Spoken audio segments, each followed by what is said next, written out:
In today's video, I'm going to teach you how to create personalized emails in Hubspot CRM 2025. Step by step. We're going to build a reusable email template in HubSpot that automatically personalizes itself for each contact. This is perfect for outreach, follow-ups, and quick replies, and it helps you stay consistent while still sounding human. Start by logging into HubSpot and heading to the conversations area, then open templates. This is where all of your reusable emails live. Click Create Template to start a new one.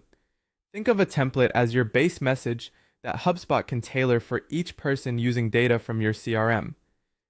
Begin writing your email content. Keep it clear, friendly, and action-oriented. A simple structure works best: greeting, value statement, call to action, and a sign-off.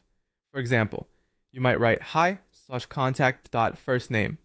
Thank you for your interest in our services. I'd love to help you with contact.service.tip.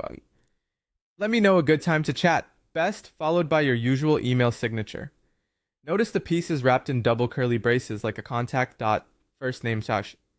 Those are personalization tokens.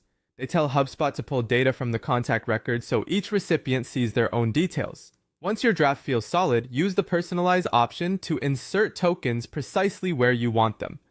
Add a first name token to the greeting, an email token if you reference their address, and any relevant custom fields such as a service type or industry. Only include tokens for fields you actually collect, and where available, set default values so your message still reads naturally if a field is blank. For instance, a default like there for first name keeps the greeting friendly even without a name on file. Review tone and formatting before you save. Keep paragraphs short, use plain language, and make your call to action obvious. Add a subject line that matches the body and consider a clear next step like proposing a quick call or asking a simple yes or no question.